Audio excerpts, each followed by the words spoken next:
नमस्कार, मैं हूँ डॉक्टर अजय भांबी और मैं बताने जा रहा हूँ अप्रैल महीने 2026 का आपका भविष्यफल। सिंह यानी लियो, आपकी राशि से अगर मैं ग्रहों की बात करूँ तो जीवन जो है बड़ा पैराडॉक्सिकल है, विरोधाभासी है।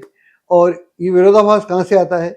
ये ज्योतिष से आता है। ज्योतिष में भी विरोधाभासी होता है। जैसे मैं बात करूँ आपकी राशि से, जो बृहस्पति है वो अभी अतिचारी है, डायरेक्ट हो गया है, एकादश भाव में है, बहुत ही बढ़िया है। और जब बृहस्पति एकादश भाव में होता है तो आदमी की सारी इच्छाएं पूर्ण होती हैं।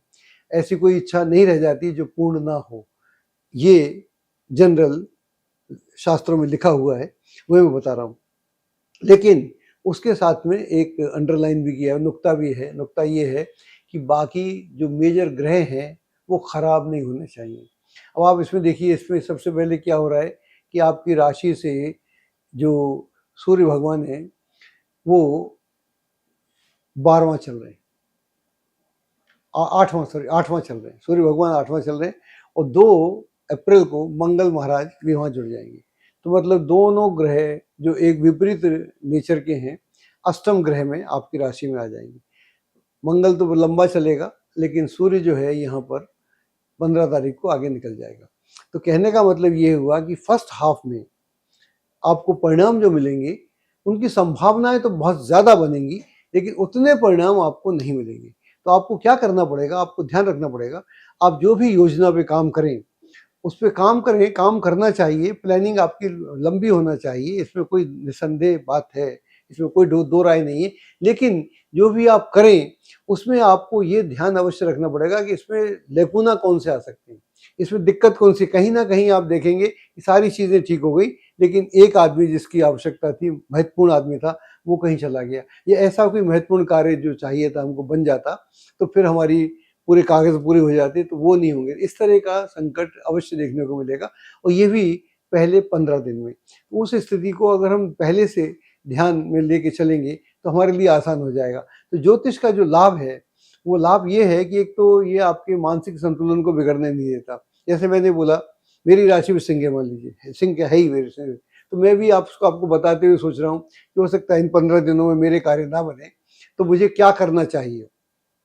क्योंकि मैं हाथ पे हाथ रख के नहीं बैठ सकता और मैं किसी बात को लेकर बहुत ज़्यादा डिप्रेस भी नहीं हो सकता। तो मुझे ऐसा प्लान करना पड़ेगा कि ये इधर ठीक है, इधर ठीक नहीं है, तो इस तरह का कार्यक्रम रहेगा। तो थोड़ा रस्साकशी रहेगी, और रस्साकशी जीवन की जो पहला सूत्र है, रस्साकशी है। और जैसा मैंने बोला कि जीवन जो है पैराडॉक्सिकल है, विरोधाभासी है। तो विरोधाभास में यही हमको देखने को मिलता है कि आधी चीज़ें हमारे लिए बहुत अच्छी हैं, आधी चीज़ें हमारे लिए उतनी अच्छी नहीं हैं। लेकिन जो अच्छी हैं उस पर हम अपना फोर्स लगाते हैं, और जो नेगेटिव है उस पर हम ध्यान रखते हैं। तो नेगेटिव में क्या होता है, जब अष्टम में ग्रह हो तो वहाँ पर चोट चकार लगने का भय रहता है। घर में किसी व्यक्ति के स्वास्थ्य को लेकर दिक्कत हो सकती है, या संबंधों में अड़चन आ सकती है। कोई संबंध जो बहुत ही महत्वपूर्ण था आपके लिए, सडनली खराब हो सकता है। तो ऐसा ध्यान रखना चाहिए। और 15 दिनों के भीतर इन खास तौर से अगर आप कोई इन्वेस्टमेंट करना चाहते हैं, या कोई नई एसोसिएशन फॉर्म करना चाहते हैं, पार्टनरशिप करना चाहते हैं, या कोई लीगल मामला है, उसमें आपको विशेष रूप से सावधानी बरतने की आवश्यकता है। जैसे ही 15 तारीख में आप प्रवेश करते हैं, यानी 15 अप्रैल में, वहाँ पर सूर्य की स्थिति एकदम शुद्ध हो जाती है।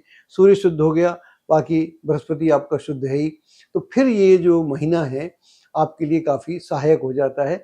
यहाँ पर फिर जो भाग्य जो है बीच-बीच में अड़चन डाल रहा था, वो आपके सहयोग में खड़ा हो जाएगा। और जब भाग्य सहयोग में खड़ा होता है, तो आप ऐसा मानिए कि जैसे कोई आपका बड़ा भाई जैसा आदमी खड़ा हो गया, इस तरह की बात हम कह सकते हैं। या कोई गुरु टाइप व्यक्ति आपके साथ खड़ा हो गया, क्योंकि भाग्य का संबंध जो है वो 9th हाउस से है। 9th हाउस का संबंध गुरु से होता है। तो गुरु बोलो, बड़ा भाई बोलो, कोई पिता समान व्यक्ति, या कोई ऐसा कार्य जो आपकी रीच के तो बाहर था, लेकिन किसी कारण से हो गया, अपने आप हो गया, तो ऐसी स्थिति अवश्य देखने को मिलेगी। धन की दृष्टि से समय अच्छा है, धन में वृद्धि होगी, ज़मीन जायदाद के मामलों से लाभ होगा। अगर कोई मामला कोर्ट कचहरी में चल रहा है तो उसका फैसला आपके पक्ष में रहेगा।